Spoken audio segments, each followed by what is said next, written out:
Paul, I just saw that you wrote a new piece on your website about the normalization of mass murder. Could you describe what are you referring to? 21st century has done a lot to normalize mass murder with its wars on the Muslim countries in the Middle East.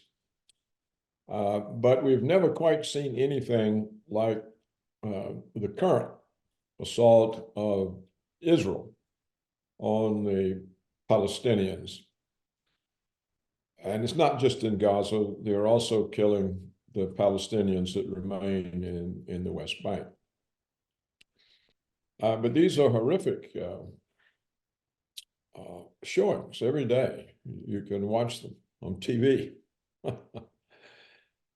And what is the response of the world? Nothing.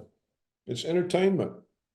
It's like the Romans at the Colosseum watching gladiators kill one another. And finally, one country, South Africa, a black country, brings charges to the International Court of Justice, I think it's called, against Israel for genocide.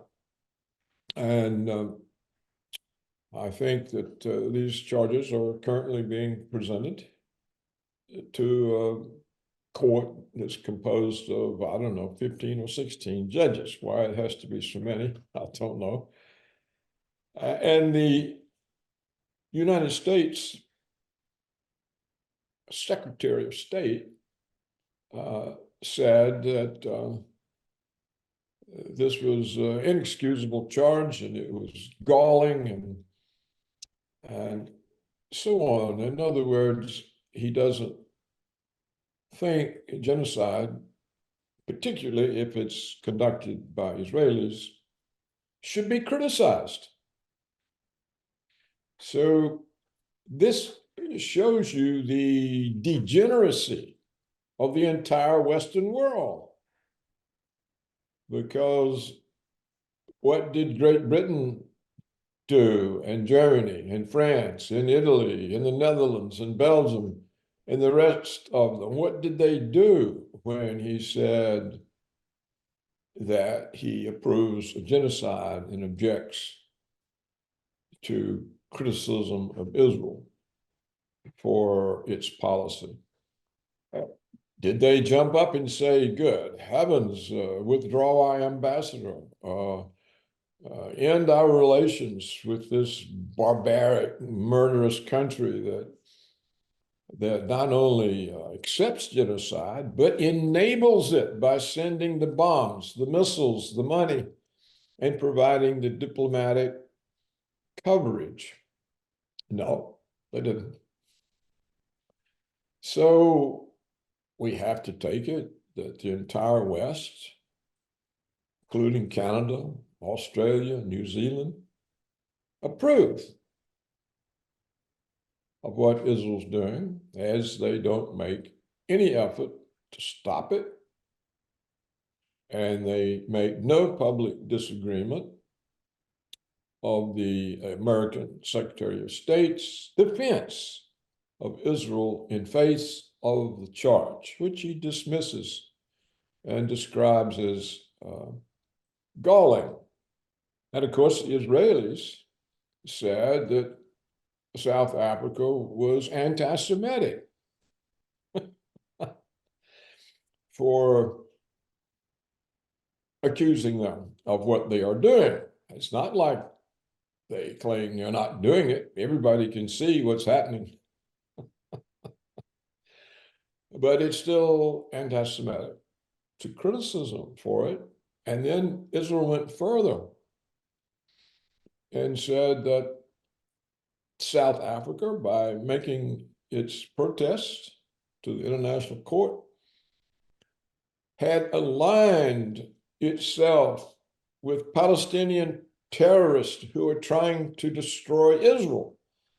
In other words, it's the Palestinians who are committing the genocide, not Israel.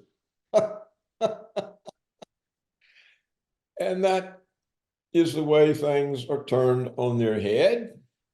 And nobody burst out laughing at the absurdity of the Israeli position, the absurdity of the United States position, or at the criminality of them. It's just accepted.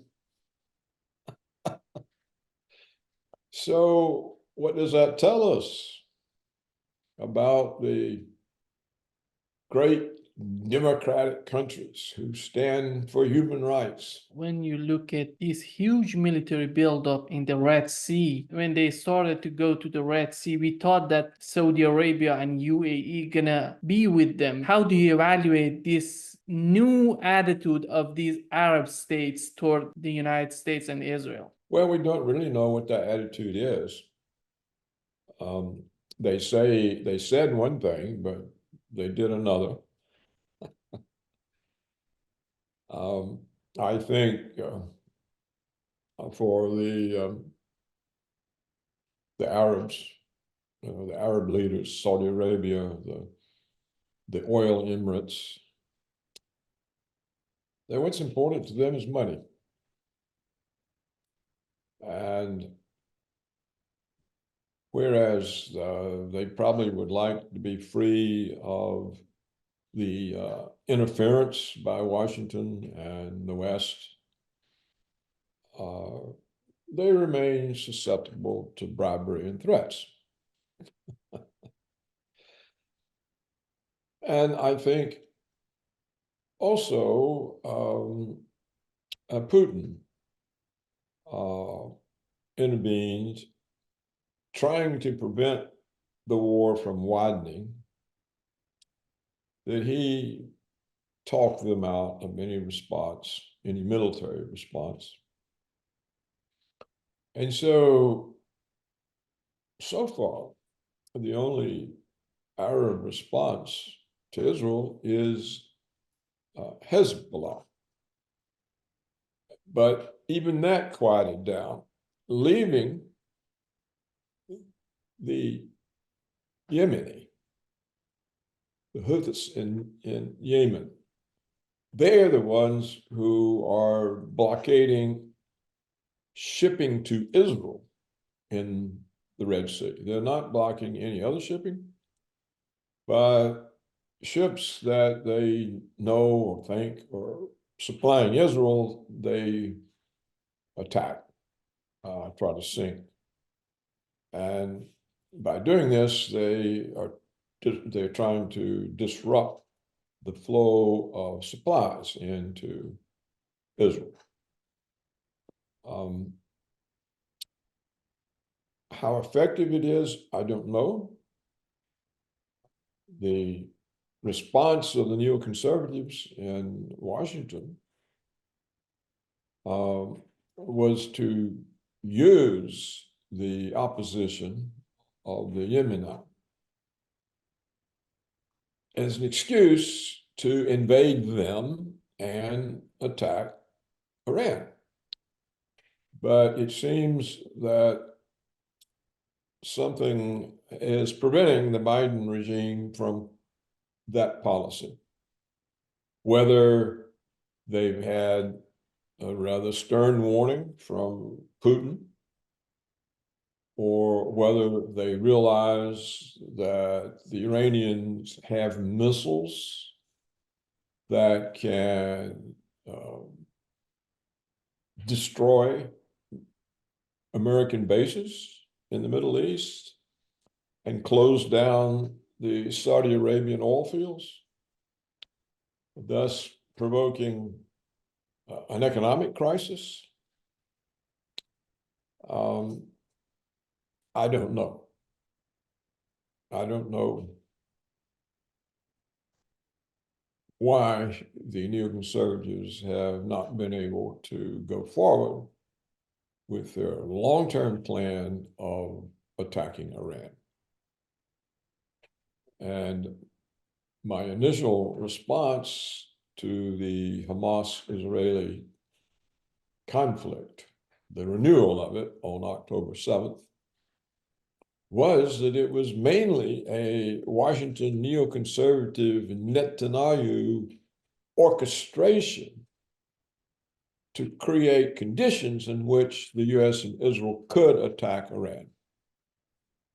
This was probably clear also to the Kremlin, and is probably the most important reason the Kremlin has used its influence to prevent any Arab military interference. In the Red Sea, when you look at the situation right now, do you think the Biden administration is seeking some sort of political settlement with some Arab states to calm down the situation there, or they're thinking about having a real military operation in that region? Well, there were reports to that effect, and I wrote about it some days ago, but it doesn't seem to be happening. So perhaps Putin said, look, that's a bad idea. We've used our influence to keep the Arabs out of this. You do something like this, how can we persuade the Arabs to stay peaceful?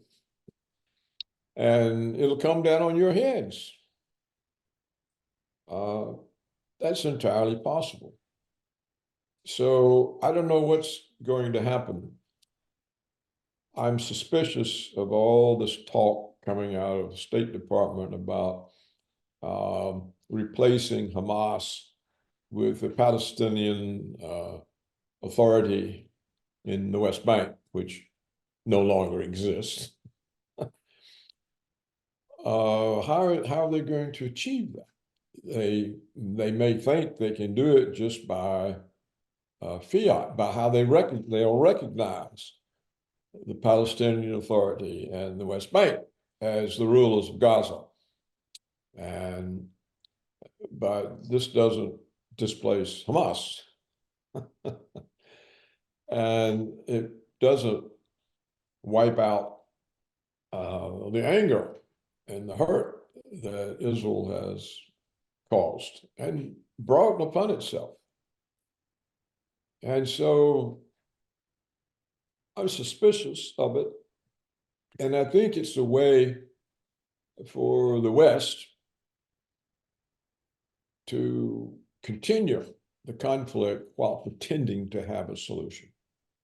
It's just like, for how many decades was the solution always the two-state solution? Well, of course, they talked about it each time there was a conflict, each time there was an outburst. Oh, the two-state solution, it never happened. But it always covered up the atrocities that Israel had committed. And Israel would generally stop for a while. So the Palestinian Authority is the new solution from Washington. We're going to have the Palestinian Authority rule Gaza, and this talk will go on, and Israel will kind of gradually quiet down, and it'll stop, and then it'll start again. But already, what, half of Palestine, half of the Gaza Strip is destroyed.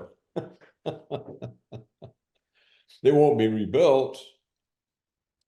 And then when it starts up, Israel will take some more of the Gaza Strip and destroy it.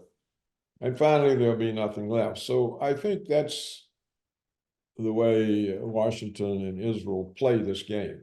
When it comes to the Biden administration, do they have some sort of leverage on the Netanyahu administration? It seems to me that they're not happy with the situation right now in Israel, in Gaza. Are they trying to put some pressure on the Netanyahu administration? How do you find the whole situation? I think it's an act. Washington realizes, particularly with the case now at the World Court of Justice, International Court of Justice, that their participation in the genocide, and Washington is an active participant because it's the American bombs and missiles and airplanes and diplomatic cover and money that allows this to happen. So Washington now covers for itself by pretending that it's upset that Israel's killing too many women and children, as if it would be all right if they'd kill a few less. That's in effect what Blinken said the other day. Well, Israel's gone too far of killing too many children and women. So he's saying if they would only kill fewer, it'd be all right. Well, this is all, in other words, it's a cover-up act, but it doesn't stop the genocide. But it covers up for America. Oh, America's disturbed at Israel. But what do you do to stop it? Nothing. When South Africa tries to stop it, you denounce them. I think the world sees through this. Now, maybe I attribute too much intelligence to the leaders of other countries and too much intelligence or concern or awareness to the people. I don't know whether the people throughout Africa and Asia and South America are paying any attention or bothered by it. I don't know. Maybe the world's largely indifferent. I can't say, but I do think Washington is covering itself that it's disturbed about Israel, but does nothing. Now, could Washington do something? Of course. Biden, anybody, an assistant secretary of state or the Pentagon could call up Netanyahu and say, you've got 15 minutes to stop, or all the money is cut off from now till the end of eternity. All weapons, all parts, including diplomatic relations. It'd stop instantly. Why doesn't Washington do that? Because it approves of what's happening. We had a terrorist attack in Iran. After that, they said that ISIS was behind this terrorist attack. Was that related to what's going on in Gaza? I know more about Washington than I know about that part of the world. And based on what I do know about Washington, I think the explanation could be that they're just stirring the pot in every way they can. They're doing everything that will provoke Iran. They're hoping that they don't have to open the conflict. Now, ISIS, in my opinion, is entirely an American creation. It's not something spontaneous, or it's not an Arab creation.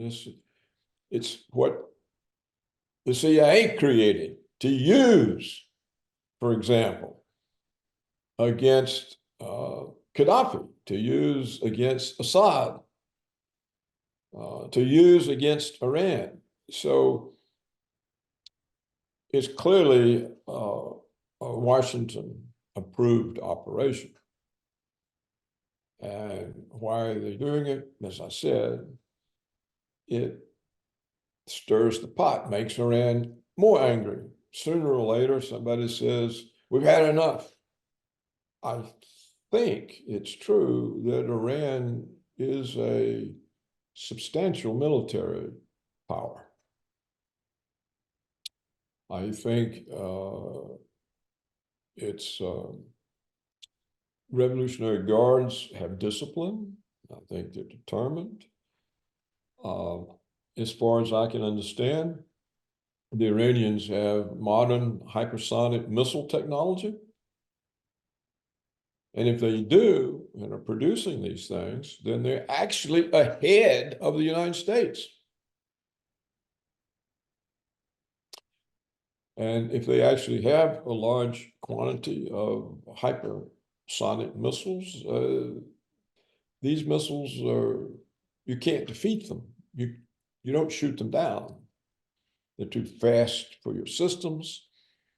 And if they have maneuverability as well, that is, if they travel at random changing trajectories, there's no way you can stop them. So Iran could well be a substantial military force. Certainly, it's capable of sinking every carrier task force we have in the area, of closing every American base, of closing the Saudi Arabian oil fields. I think they could destroy Israel at their will.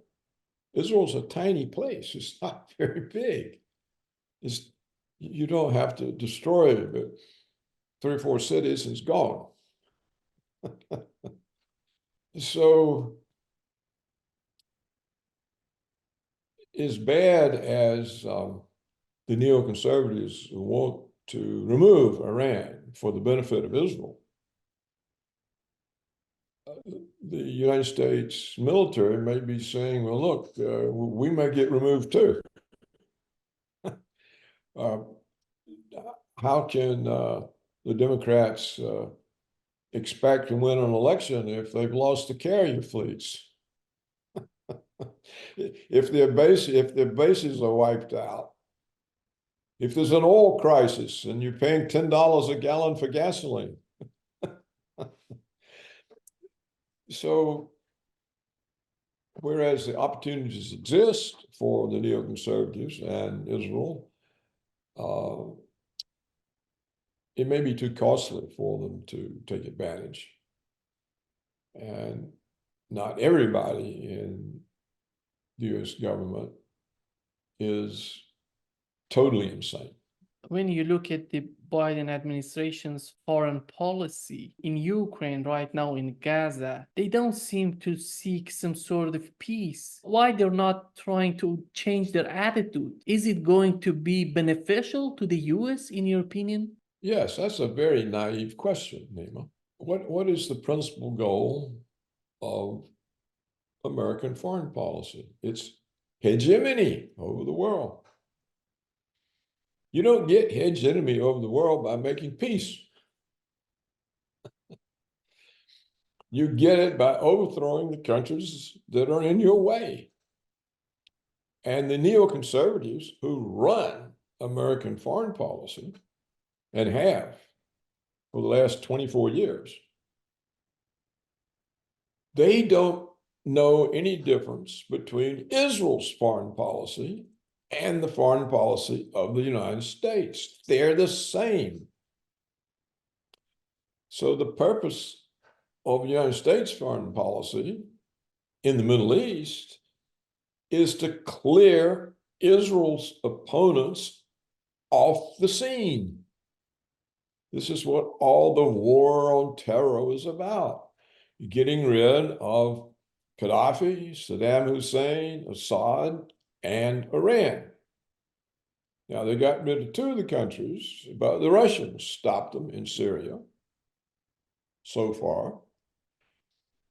And the Iranians are just a big force in themselves, and the consequences of that attack are unknown. It's also unknown what the response of China and Russia would be, because China is heavily invested in Iran. And Russia very much needs Iran as a protection against the CIA sending ISIS into the Central Asian republics that used to be part of the Soviet Union, or into the Russian Federation itself, because there are Muslims who live in the Russian Federation. And the Central Asian republics of the Soviet Union, now independent Uzbekistan, Kazakhstan, and so on, they're Muslim. And so for Russia, if Iran falls, then they're wide open to constant troubles like Ukraine. And so it's entirely possible that Russia and China simply will not accept an attack on Iran. And if they won't, then we find ourselves in real difficulty, because we're not only confronted with Iran, which is a military power, but we're confronted with two superpowers. And no one in his right mind wants to find themselves in that situation. So that's what tends to limit the neoconservatives and Israel from achieving their goal of a state of Israel that reaches from the Nile to the Euphrates. There are too many big players in the way. And when United States, the Obama idiot, that fool that got into the White House, he was all set to invade Syria. And the Russians were there first with their Air Force. And they began eliminating the American mercenaries that the world was told was the democratic opposition to Assad. These were all CIA-paid mercenaries. And the world was told, oh, this is a democratic opposition. Well, so that told us, that was some years ago. And Russia was nowhere near as strong as it is now. And we in the United States were stronger at the time than it is now. And that stopped knocking off a relatively weak target like Syria. Well, it's highly unlikely China and Russia would look the other way if Iran is attacked. And so the neocons and Netanyahu, they will keep stirring the pot. They'll keep trying to provoke a situation that can be justification for an attack on Iran. The economy in Saudi Arabia is the most important thing for them. And this needs peace in the Middle East. When they see this sort of US attitude that they're not seeking for peace in the Middle East, do you think that's gonna make them run away from the United States? Well, Nima, Saudi Arabia is already removing itself. Look, it joined BRICS. It made some kind of peace deal with Iran. It announced some time ago that it was now accepting other currencies than the dollar, or along with the dollar, for oil payments. So the Saudis abandoned the petrodollar. This weakens or lessens the use of the dollar, and therefore shrinks the dollar's role as world reserve currency. And as that role shrinks, so does Washington's ability to have the rest of the world finance its debt by holding US Treasury bonds as their monetary reserve. So the process of weakening American power has already begun. Now, the prince in Saudi Arabia, he may enjoy having this kind of power over a superpower. that the Saudis long cooperated to in something of a subservient role. And they may be tired, they may be proud now that they have some power over the superpower. They may enjoy it. I can't say. I don't know them. I don't know much about them. But it would be natural, it's a human instinct to enjoy power, at least for most people it is. And so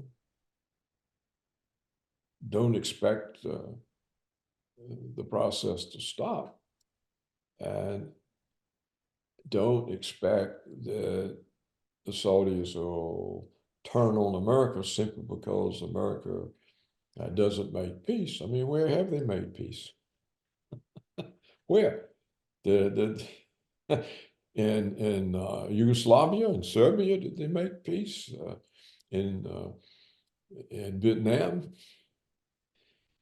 in Ukraine, in South Ossetia, in Libya, in Iraq, in Syria, in Lebanon, Venezuela, Guatemala. You know, where do they make peace? How many governments have they overthrown?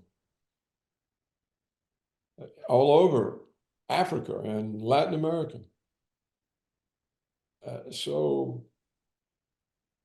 I would be highly surprised if the Saudis are so gullible and naive that they would say, oh, America's not making peace. What happened? When did they make peace?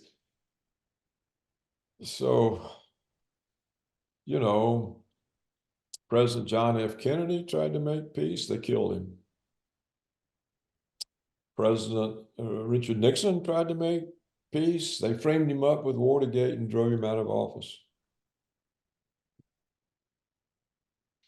President Reagan made peace and got away with it, but once he was off the scene, we broke all the treaties and relations and agreements that had been achieved over the 20th century between the United States and the Russians.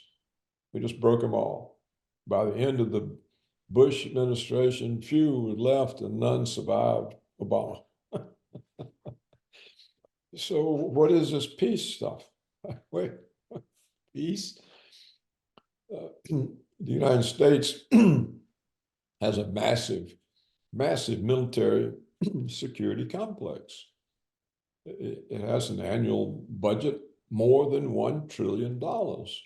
It needs an enemy. It needs lots of enemies. Peace? What do you think got Trump in trouble? He said he was going to normalize relations with Russia. He's taking away the enemy that justifies a $1 trillion annual budget for the military security complex. Well, they got rid of Trump pretty quickly. So, you know, realism is what's so much missing in the world. It's just realism. Instead, just slogans, official narratives.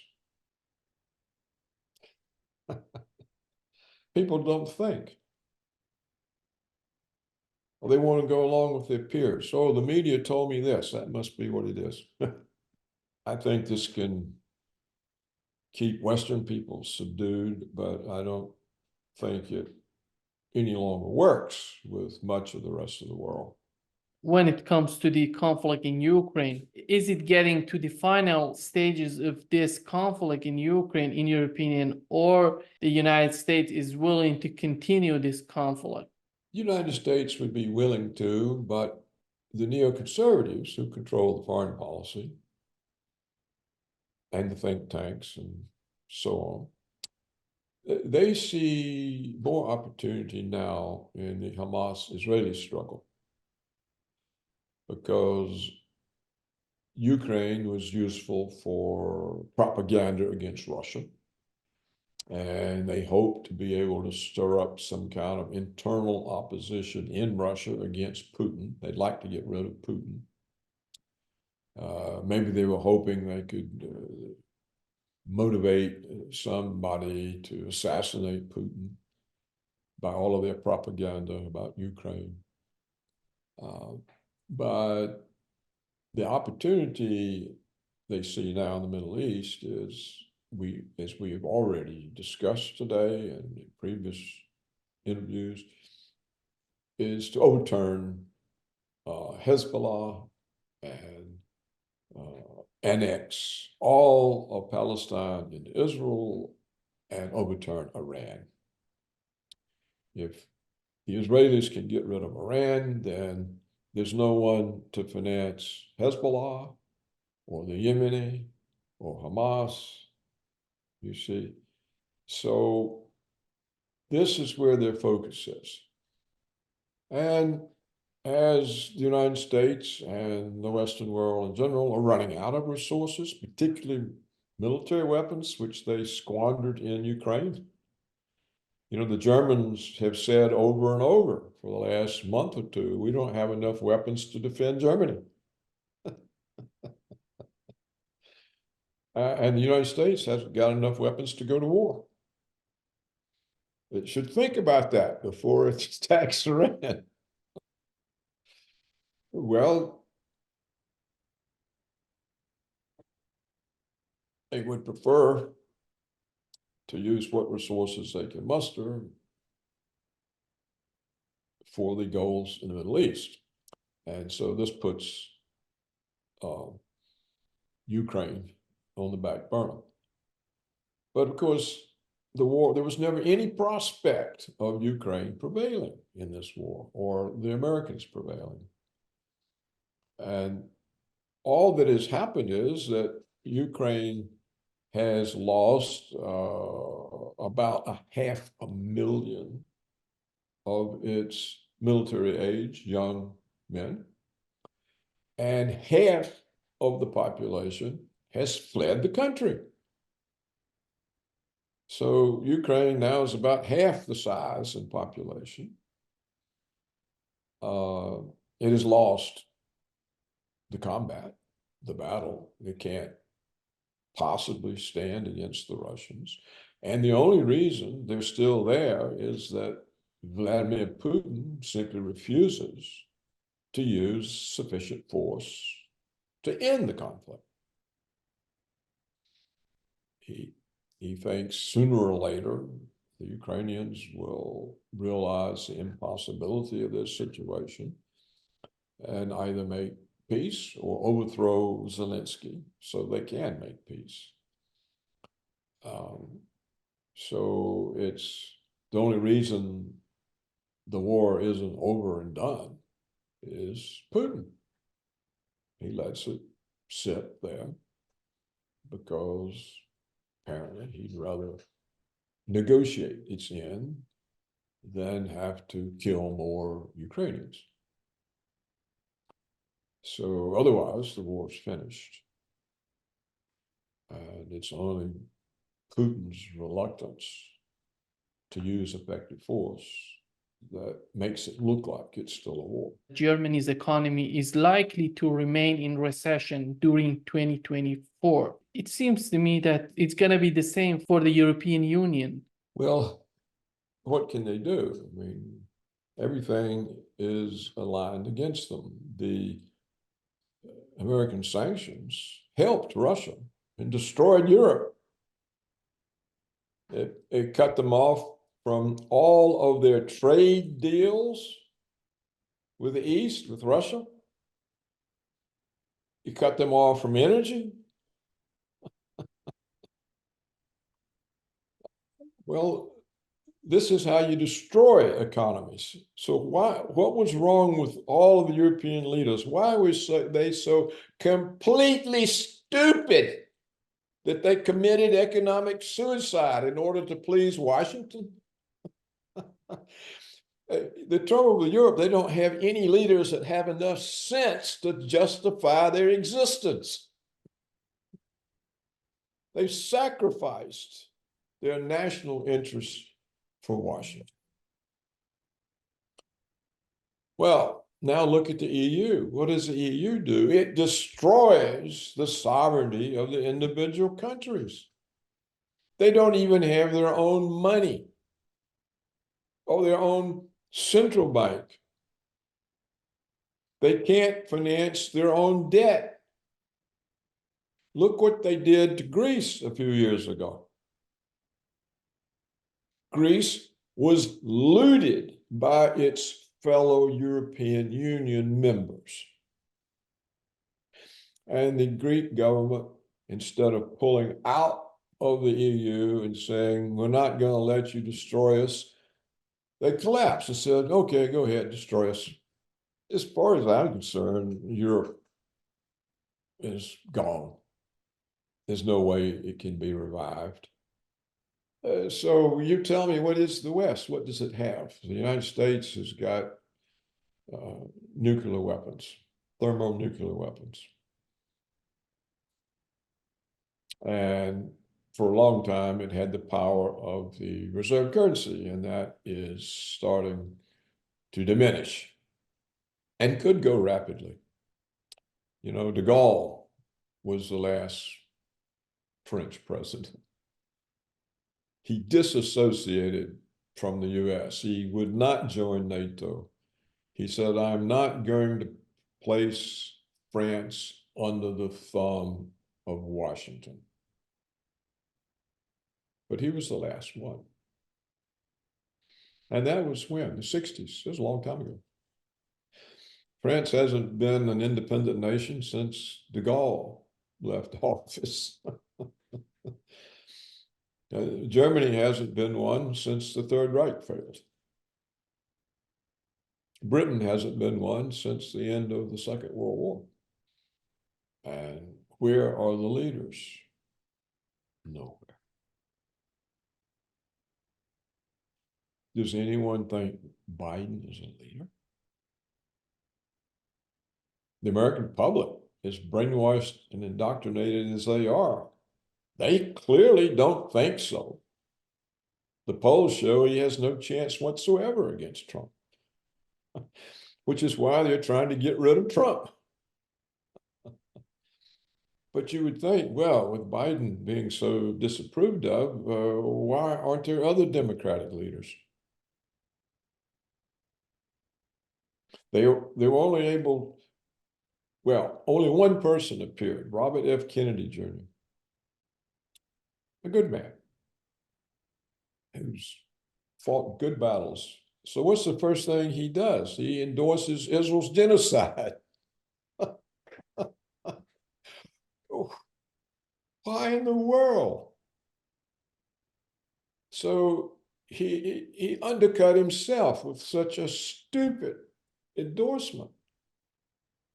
How can he stand for saving children, which is his reputation? He tries to protect children's health, save children, save children. Oh, I support the bombing and the massacre of the Palestinian children and women. I mean, dead in the water. Where are the Republican leaders? None of the candidates running against Trump for the nomination have any public support. So in the entire population, there's one candidate for president. That's Trump. That's all we have.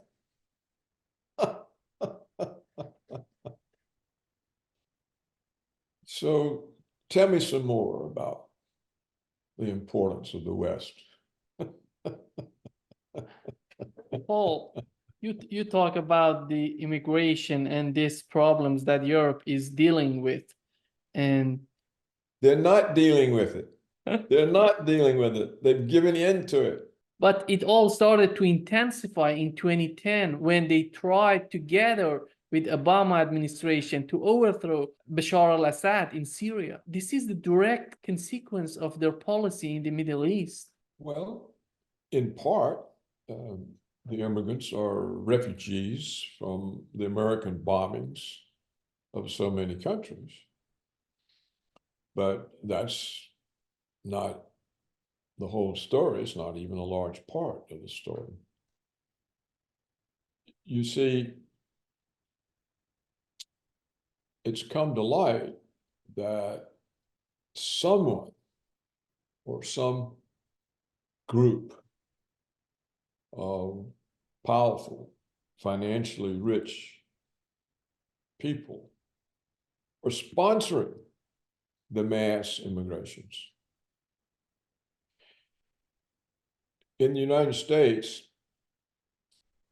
250,000 illegals cross the border every month. Now, that's just the official figure. A lot of people think it's 2-3 times greater. Well, these people are not Mexicans. They're not even primarily Hispanics. They're from all over the world.